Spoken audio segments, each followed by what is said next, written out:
다 같이 사도신경으로 신앙 고백 하시겠습니다. 나는 전능하신 아버지 하나님, 천지의 창조주를 믿습니다. 나는 그의 유일하신 아들, 우리 주 예수 그리스도를 믿습니다. 그는 성령으로 잉태되어 동정녀 마리아에게서 나시고 본디오 빌라도에게 고난을 받아 십자가에 못 박혀 죽으시고 장사된 지 사흘 만에 죽은 자 가운데서 다시 살아나셨으며 하늘에 오르시어 전능하신 아버지 하나님 우편에 앉아 계시다가 거기로부터 살아있는 자와 죽은 자를 심판하러 오십니다. 나는 성령을 믿으며 거룩한 공교회와 성도의 교제와 죄를 용서받는 것과 몸의 부활과 영생을 믿습니다. 아멘.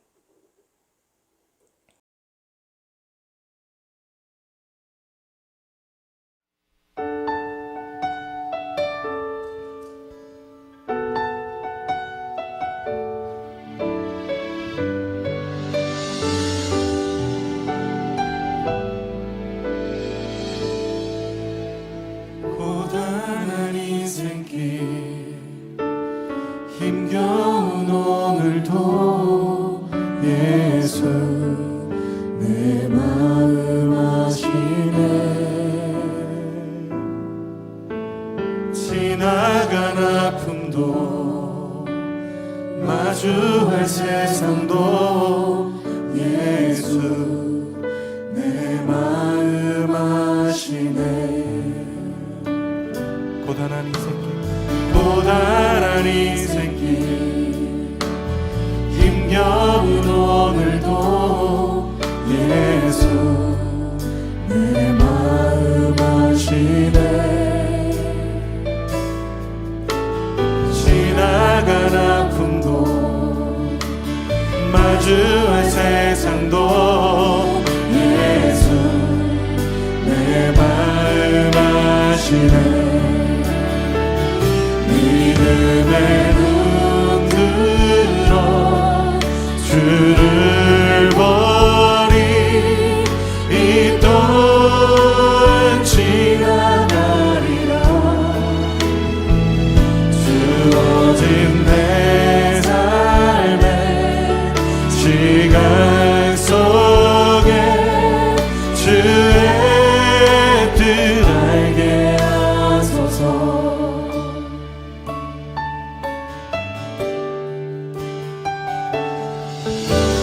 하루를 살아도 기쁨으로 가리.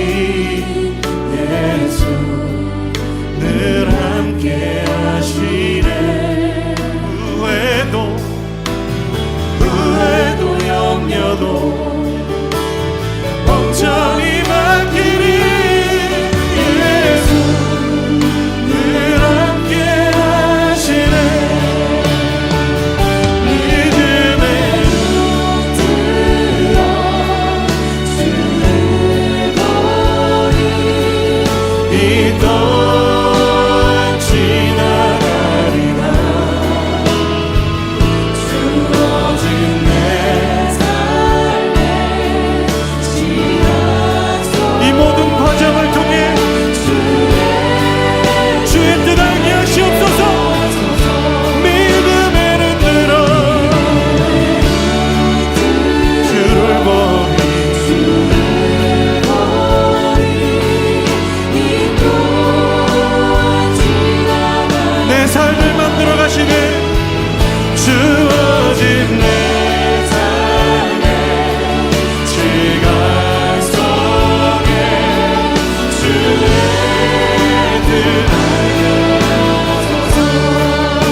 주의 뜻 알게 하소서.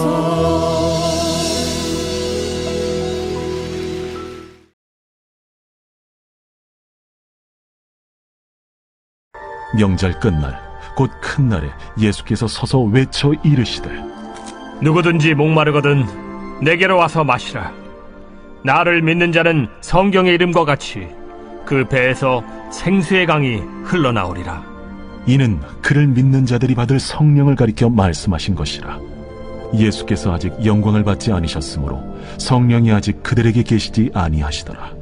이 말씀을 들은 무리 중에서 어떤 사람은 이 사람이 참으로 그 선지자라. 그리스도라. 그리스도가 어찌 갈릴리에서 나오겠느냐? 성경에 이르기를 그리스도는 다윗의 씨로 또 다윗이 살던 마을 베들레헴에서 나오리라 하지 아니하였느냐? 예수로 말미암아 무리 중에서 쟁론이 되니 그 중에는 그를 잡고자 하는 자들도 있으나 손을 대는 자가 없었더라.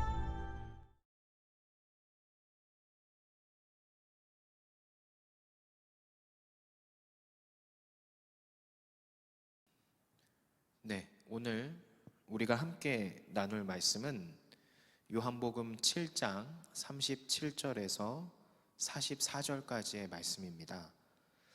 이 오늘의 말씀의 내용을 보면 초막절이라고 하는 이스라엘 절기의 그 마지막 날에 예수님께서는 목마른 모든 사람들은 자신에게 나와서 마시라고 초청을 하시죠. 그리고 그렇게 하는 사람들은 그 배에서 생수의 강이 끊임없이 넘쳐 흐를 것이다 라고 이야기를 하십니다. 약속을 하시죠. 그런데 예수님의 이 말씀을 들은 사람들 사이에서는 분명하게 편이 더 나뉘어져서 논쟁을 하고 치고받고 싸우기 시작을 합니다. 즉 예수님이 이 성경의 흐름에 따라서 예수님의 하나님 되심, 예수님의 하나님의 아들 되심을 더 잘 드러낼수록 분명하게 사람들 사이에서도 예수님을 따르는 자들과 따르지 않는 자들이 이렇게 극명하게 나뉘고 있다는 사실을 우리가 알 수 있죠. 그래서 37절에 보면 누구든지 목마르거든 내게로 와서 마시라 이렇게 이야기합니다. 초막절이라고 하는 절기는 8일간 지속되는 절기인데 그 기간 동안 사람들은 매일 실로암이라고 하는 그 연못에 가서 물을 길어다가 성전 제단에 붓는 퍼포먼스 의식을 하게 됩니다. 이것은 이스라엘이 광야 생활을 하게 되었을 때 그 기간 중에 하나님이 물을 주셔서 마시게 해주셨다 하는 그 생수를 기념하는 의식입니다. 즉 하나님이 베푸신 그 은혜를 잊지 않고 기억하고자 하는 그 의식이 바로 이때 일어나는 거죠. 이제 예수님은 이런 절기 의식을 배경으로 목마른 자들은 하나님 곧 예수님께 나와서 마시라고 지금 초청을 하고 계신 거예요. 즉 이 얘기는 뭐냐면 세상에서의 물, 생수와 같은 것들은 한계가 있기 때문에 얼마든지 우리가 마시고 할지라도 그것이 끝나게 되면 없어지기 마련인데 예수님이 주시는 생수라고 하는 것은 우리의 영적인 그 목마름을 이제 마르지 않도록 해소시켜 줄 수 있는 그 의미를 담고 있거든요. 그래서 한계가 없는 무한한 영적 생수이신 예수님을 붙잡으라라고 이렇게 비유적으로 이야기를 하신 거죠. 근데 이런 예수님의 초청이 죄와 고통으로 신음하는 괴로움으로 고통받는 모든 사람들을 향해서 이제 주시는 말씀으로 이해를 해야 되는 거죠. 또 그 대상에도 차별이 없어요. 그러니까 어떠한 인종에 의해서 아니면 어떠한 부의 많고 적음에 의해서 그것이 한계가 지어지는 것이 아니라 누구에게나 예수님을 믿으면 그 어려움과 고통이 주 안에서는 기쁨으로 바뀔 수 있다. 주 안에서는 행복으로 바뀔 수 있다라고 하는 그런 영적인 의미를 담고 있다라는 거죠. 그리고 그 대상에도 어떠한 그 차이라든지 어떠한 나님이 없기 때문에 그 누구에게도 다 열려 있다라는 겁니다. 그래서 여기서 중요한 것은 우리가 예수님이 하나님의 아들이심을 믿는 믿음이 정말로 중요하다는 사실을 알 수 있죠. 그래서 우리가 어떤 상황, 어떠한 위치에 있든 상관없이 하나님이 나를 보시기에는 내가 하나님을 믿는지, 예수님이 하나님의 아들이심을 내가 받아들이는지 이 여부를 중요하게 여기시는 거지, 우리의 지금 현재의 모습이 어떤지를 보시는 것이 아니라는 사실을 여러분이 기억했으면 좋겠습니다. 38절에 보면 생수의 강이 흘러나오리라.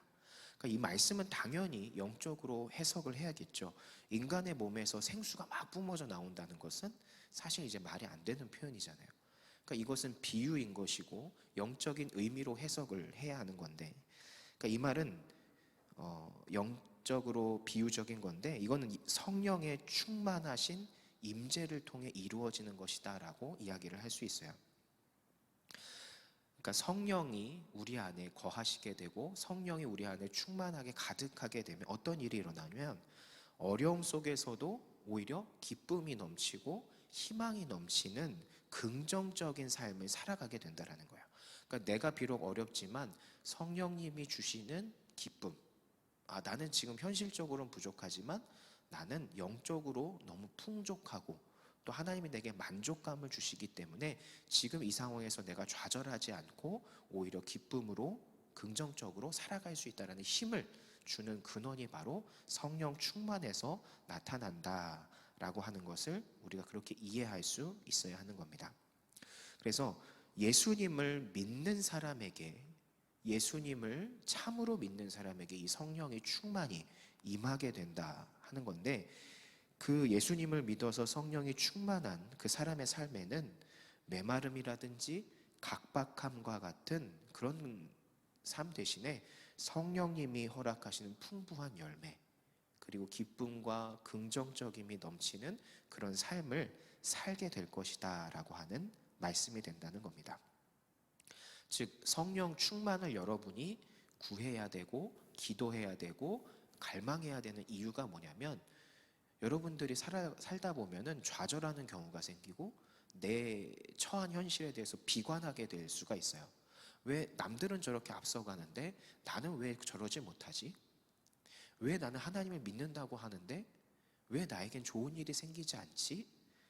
세상적인 기준에서의 좋은 일, 세상적인 기준에서의 잘 되는 일들이 왜 나한테 일어나지 않지라고 낭망할 수 있다는 거예요.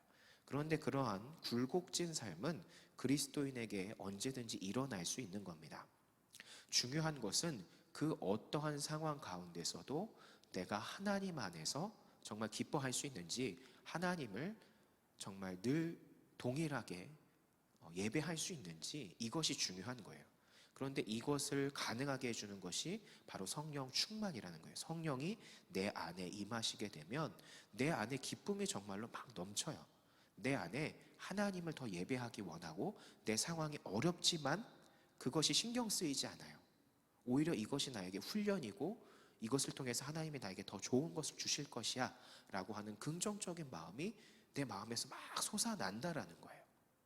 그러니까 이거는 성령 충만을 받아본 사람만이 알 수 있는 거예요. 그래서 여러분에게 성령 충만을 기도하고 성령 충만을 경험하라고 여러분에게 권면하는 이유가 바로 이거예요. 성령이 여러분 안에 충만히 임하면 정말 기쁨이 막 넘쳐요. 어쩔 때는 하나님께 너무 감사한 마음이 너무 넘쳐서 울음이 나올 때도 있고, 기쁨이 넘쳐서 막 웃음이 솟을 때도 있고, 그런 말도 안 되는 상황이 벌어지기도 하는데 정말 그때는 내 삶의 만족감이 너무나도 풍성하게 찾아오거든요. 그래서 여러분들이 생수의 강, 영적인 만족을 주시는 예수님을 믿으셔서, 그리고 성령 충만을 구하셔서 정말 성령 충만을 경험하는 여러분들이 되기를 소망합니다. 39절에 보면 예수께서 아직 영광을 받지 않으셨으므로 성령이 아직 그들에게 계시지 아니하시더라. 성령님은 이미 구약시대와 예수님 당시에 이 땅에 역사하고 계셨어요. 신약시대에 성령님이 갑자기 짠 하고 나타난 게 아니라 구약시대부터 하나님, 예수님, 성령님은 늘 함께 하고 계셨어요. 그런데 성령님의 그 범위, 영향력이 일부 사람들에게 국한되어 있었던 거죠. 사사들이라든지 이스라엘의 지도자들이라든지 어떤 영웅들과 같이 일부 사람들에게만 국한되어서 자신의 능력을 드러내셨다라는 겁니다. 그런데 그러다가 예수님이 오시고 예수님이 하늘로 올라가신 승천하신 그 이후에 성령의 사역이 더 확장되어서 성령 시대라고 할 만큼 성령님의 역할이 많이 넓어지게 되죠. 그래서 그 영역이 온 인류에게까지 미치게 되는 시대가 신약 시대고 오늘날의 성령 시대가 되는 겁니다. 그래서 어쨌든 이 39절은 성령님의 더 일반적인 역사가 이 본문에서 얘기하는 예수님이 예수님이 계실 그 당시에는 아직 이루어지지 않았다라고 지금 이야기를 하는 거예요. 왜? 예수님이 자신의 십자가 사역을 다 마치시고 하늘로 올라가신 뒤에야 성령님의 사역이 본격적으로 확장되는 역사가 일어나게 돼 있는 거거든요. 그렇기 때문에 아직 성령의 그 넓은 사역의 확장이 때가 오지 않았다라고 이야기하는 말씀입니다. 그리고 결국에는 그래서 성령님의 함께 하심이 아직 오진 않았는데 성령님의 그 역사하심이 본격적으로 이루어지게 되면 정말로 누구에게나 그 모든 능력이 이제 나타난다라고 예수님께서 계속해서 표현을 하고 계세요. 성령이 얼마나 중요한지. 그래서 우리가 간혹 그런 생각을 할 수 있어요.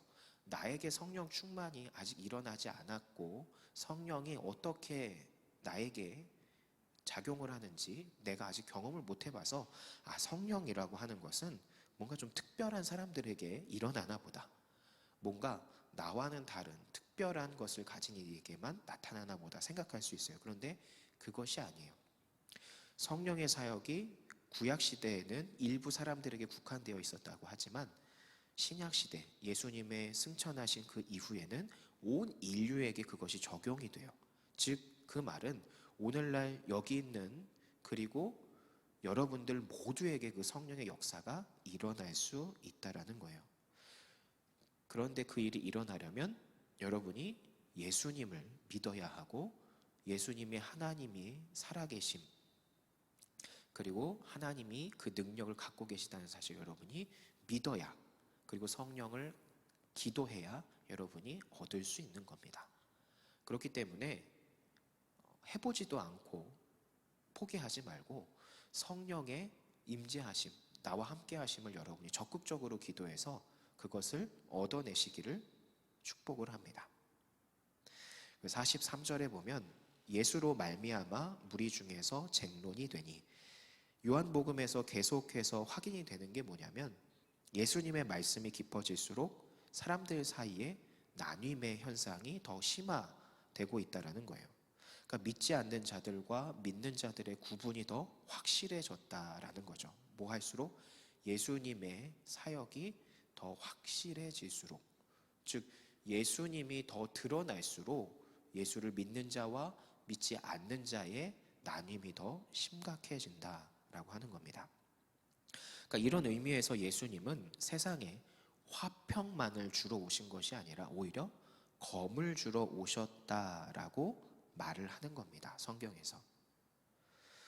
예수님에 대해서 많이 알아가고 우리가 예수님을 더 예배할수록 우리 주변에서는 예수님에 대해서 비난하고 또 예수를 믿는 우리를 헐뜯는 그런 일들이 더 극명하게 일어날 수 있어요.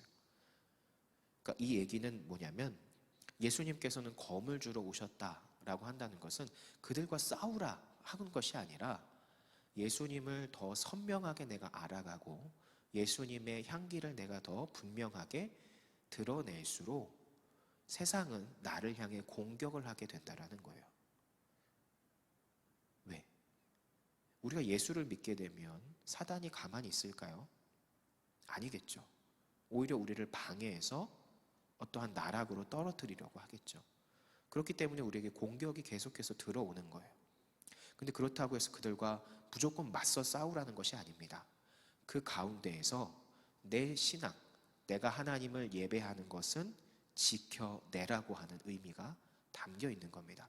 그래서 예수님께서 오늘 말씀을 통해 보여주신 것처럼 예수님에 대해서 분명히 알아갈수록 예수님의 색채가 더 드러날수록 우리의 삶에는 뭔가 우리의 신앙을 우리가 예배하는 것을 어렵게 만드는 무언가가 찾아올 수 있어요. 그럼 그때 우리가 갈등하면서 내가 하나님을 꼭 예배해야 되나? 타협하면 안 되나? 이런 것이 아니라 그 예배에 있어서만큼은 신앙을 지키겠다. 단 그들과 싸우는 것이 아니라 그들의 입장은 이해하되 나의 신앙은 내가 예배하는 것은 지키면서, 그러니까 이런 슬기로운 주의 청년들 그리고 학생 여러분들이 됐으면 좋겠습니다. 그래서 오늘 이 말씀을 우리가 나누었는데, 여러분 지금 코로나가 계속 이어지게 되면서 우리가 어떠한 일이 생겼죠? 예배가 비대면이 되고 또 한편으로는 많은 사람들이 교회를 욕을 하기도 하고 부정적인 시각을 봅니다. 물론 우리가 잘못하고 그런 부분들도 있지만 그 와중에서 우리가 발견해야 될 것은 뭐냐면, 이제 우리가 살아가는 세상이 교회를 그렇게 탐탁치 않게 볼 수 있구나. 긍정적으로만 보지 않는, 우리가 신앙생활하고 예배하기 어려운 그런 시대가 되었구나라고 여러분들이 생각해야 됩니다. 그래서 그것을 자각하고 이럴 때일수록 예수님을 믿는 믿음을 여러분들이 더 키워가야 돼요. 뭐로? 예배함으로. 우리가 함께 모여 예배하고 여러분들이 큐티로 묵상하는 그 예배를 꼭 붙잡으셔야 하나님을 믿는 믿음이 더 자라게 되고 그 안에서 성령의 임재하시는 체험을 여러분이 할 수 있는 겁니다. 그래서 우리가 조금 어려운 그 시간을 보내고 있지만 여러분들이 정말 슬기롭게 예수님을 믿는 믿음을 잘 지켜내셔서 성령 충만도 경험하시고 또 여러분이 어려운 가운데서도 오히려 기쁨이 넘치는 그런 삶을 누리는 여러분들이 되기를 소망합니다. 기도합니다.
하늘에 계신 우리 아버지, 아버지의 이름을 거룩하게 하시며 아버지의 나라가 오게 하시며 아버지의 뜻이 하늘에서와 같이 땅에서도 이루어지게 하소서.